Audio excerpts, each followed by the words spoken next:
kembali lagi di MyTech bersama saya Fadil, dan saya baru mulai nge-YouTube lagi setelah 2 bulan libur ya, ngurusin banyak hal. Dan sekarang saya mau ngebahas lagi GTX 1050 Ti. Lah, mungkin banyak yang keheran-heran kenapa saya bahas lagi VGA yang udah 5 tahun umurnya ya, dari awal sejak rilis pertama kali. Sebenarnya saya mau bahas juga karena ya sekarang harga dari GPU atau namanya VGA dan bahkan SSD kian mahal ya, terutama VGA yang udah mahal dari awal gitu, dari awal 2021 ya. Dan sekarang GTX 1050 Ti pun harganya udah sekitar 3 juta. Wow, bener 3 juta lah, suwe emang. Dan ntar ini jual lagi aja lah, lumayan cuan. Oke, bahkan harga dari GTX 1050 Ti ini udah ke 3 juta, bahkan lebih ya, 3 juta lebih. Dan apakah VGA card ini masih worth it untuk dibeli sebagai VGA card darurat buat kalian yang mau rakit PC di tahun 2021? Dan jawabannya ya, worth it aja. Kenapa ya? Karena saya akan kembali membenchmark dan mengetes ulang si VGA dari tahun 2016 ini. Dan sejak awal 2021 sebenarnya Nvidia udah memproduksi ulang GTX 1050 Ti dan RTX 2060 dalam rangka untuk mengurangi ketiadaan chip GPU, atau sebutnya apa ya? Menghindari GPU shortage ya, bahasa Inggrisnya. Dan ya awal-awal 2021 harga dari si GTX 1050 Ti ini harganya masih adem-adem ayem di harga 1,9, 2,1, bahkan 2,4 doang gitu. Yang dimana harganya masih cukup wajar, masih cukup waras untuk GPU baru ya, GPU baru. Dan RTX 2060 pun waktu awal-awal Januari Februari harganya masih di 6 juta, 7 jutaan. Sekarang udah naik juga ke 9 juta, 10 juta, bahkan 12 juta RTX 2060 ya. Terus harga GTX 1050 Ti ini masih terus naik. Walaupun sekarang nilai tukar Bitcoin dan Ethereum mulai turun, berangsur-angsur turun, belum tentu si GPU-nya bakalan ikut turun. Walaupun ada secercah harapan untuk ikut turun juga. Ya, mudah-mudahan cepat turun aja gitu ya.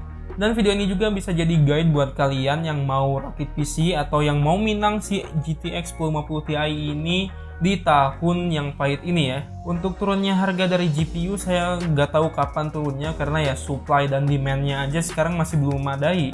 Jadi ya kalian bisa nabung atau nikmatin dulu apa yang ada. Dan saya rasa sudah banyak pengguna entry level hingga kelas menengah yang sudah pakai GPU ini. Atau ada aja yang belum ngerasain si VGA GTX 1050 Ti ini karena ya emang belum ngerasain atau baru mau ngerakit PC di tahun ini yang mana harga lagi pahit-pahitnya, dan mencoba berpikir apakah mau beli VGA dari 5 tahun yang lalu yang harganya paling murah ya untuk kelas GTX yang baru ya. Karena ya 1650 ya, mulai dari 1650 sampai RTX 2060 itu harganya sekarang masih diambang keheranan gitu. Dan juga kenapa saya ngebenchmark lagi si GTX 1050 Ti ini, karena selain sekarang lagi dibutuh-butuhinnya ya VGA, lalu di tahun 2021 ini banyak juga game yang baru ya, termasuk baru, dan game termasuk kelas yang udah cukup berat. Jadi apakah si GTX 1050 Ti ini bisa melibasnya dengan mudah atau emang udah tersengal-sengal ya, udah nanggung gitu kayaknya untuk jangka panjang. Unit GTX 1050 Ti yang akan saya tes ini keluaran dari MSI dengan seri Gaming X, yaitu seri tertinggi atau flagship dari MSI untuk lini produk mereka. Mempunyai VRAM 4GB DDR5 dari Samsung dengan speed 7Gbps dan clock speed 150 MHz lebih tinggi dari reference card. Wajar, seri flagship soalnya. Dan tentunya ada 6 pin PCIe power untuk naikin boost clock, dan bahkan boost clocknya mentok-mentok bisa 1900-an MHz. Dan berarti TDP-nya bisa lebih dari 75 watt. Karena adanya power pin ini, si GPU bakalan ngelonggarin limitasi pada boost clock dan memberi headroom lebih pada overclocking, terutama factory OC tadi. Cooling dari GTX 1050 Ti Gaming X ini cukup premium dengan dua Ventor X dari MSI dan heatsink dengan satu heat pipe besar membuat chip 1050 Ti yang sudah adem jadi makin terasa adem.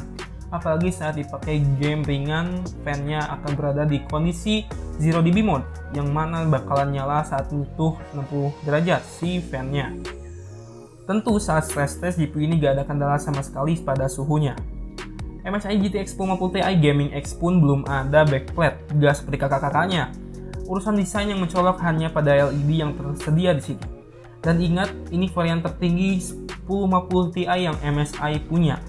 Untuk IO port tersedia satu buah DVI-D, satu buah HDMI 2.0 dan satu buah DisplayPort 1.4.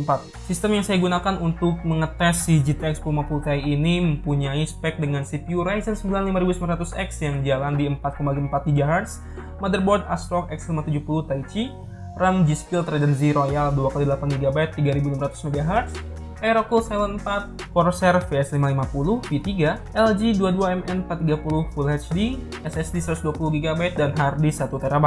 Kenapa saya pakai spek yang cukup tinggi? Karena ya biar bisa tahu si performa maksimal yang dikeluarkan dari GTX 1050 Ti ini kayak gimana. Dan untuk rata-rata boost clock dari GTX 1050 Ti ini cukup memuaskan, dan juga karena GTX 1050 Ti ini emang dari seri flagship dan juga masih ada headroom untuk overclocking sekitar 200 MHz dengan suhu yang masih relatif adem karena cooling dari MSI Gaming X ini yang sudah overkill buat chip adem sekelas GTX 1050 Ti ini.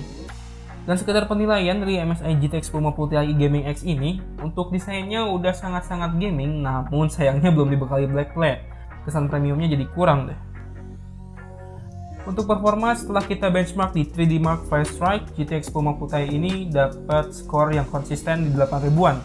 Dan sebagai pembanding, saya compare dengan RX 5500 XT untuk kelas 3 jutaan di harga yang normal. Karena untuk harga sekarang ya RX 5500 XT di harga 7 juta 8 jutaan ya.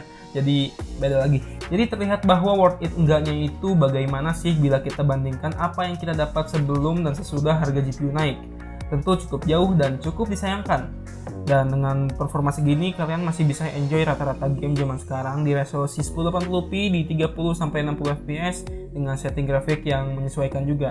Tapi kalau kita benchmark di 3D Mark Time Spy yang mana benchmark ini DirectX 12 di resolusi 1440p, skornya tentu kehitung rendah dan terasa maksain kalau kita mainin di resolusi 1440p.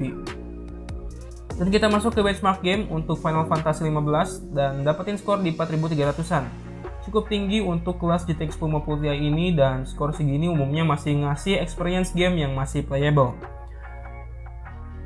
Untuk Battlefield 5, game ini bisa playable 60 fps di setting medium. Padahal menurut saya game ini cukup berat dan mungkin akan berat banget kalau kita main dengan resolusi di atas Full HD. Jadi game ini masih nyaman dengan GTX 1050 Ti. Untuk game Shadow of the Tomb Raider, kita masih bisa mainin game ini di setting high. Game ini cukup CPU bound dengan 1% minimum yang segini. Walaupun belum bisa ngejar 60 fps, setidaknya game ini masih bisa nyaman buat dimainin. Lalu untuk Cyberpunk 2077, kita cuma bisa playable di setting low. Apabila naikin ke medium settingnya, 1% minimum fps-nya bakalan unlock dan rata-ratanya sudah pasti di bawah 30 fps. Dan juga turunin resolusi pun malah tambah beban ke CPU. Jadi kalau CPU kalian kurang kencang ya stay di setting kayak ini aja. Selanjutnya yaitu RDR2 di setting low. FPS yang didapatkan lagi-lagi berada di angka 30-an dan ya GPU entry level kayak gini udah nggak bisa berharap banyak deh.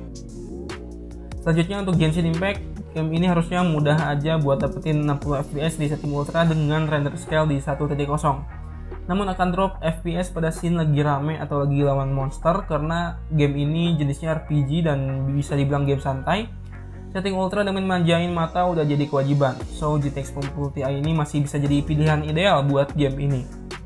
Lalu untuk Forza Horizon 4, kalian bisa mainin ini di resolusi medium dengan FPS di atas 60. So masih sangat playable. Tapi kalau kita naikin setting ke high, FPS-nya pasti unlock. Jadi kalau maunya main game ini ya pakai setting seperti ini udah cukup. Yang terakhir itu PUBG, walaupun ini game yang hampir mati gitu ya. Game kompetitif kayak gini sih udah pasti pada ngincer 60 fps dan tentu di setting medium 1080p GTX 1050 Ti ini udah bisa hadapi dengan mudah. Dan baiknya game kompetitif kayak gini ya di set pada grafik rata kiri demi FPS yang lebih besar. Untuk saat ini pas keadaan kayak gini ya, opsi untuk membeli GTX 1050 Ti ini untuk rakitan PC kalian atau kalian yang butuh VGA ya, menurut saya worth it aja, karena kalau kalian pilih 1650 pun harganya lebih mahal di 5 jutaan. Dan juga kalau kalian mau rakit PC sekarang di kondisi kayak gini, menurut saya lebih baik menggunakan Ryzen APU, Ryzen G series ya. Jadi kalian kalau mau beli VGA lagi pas ntar udah turun tinggal pasang aja gitu, nggak usah mikirin lagi.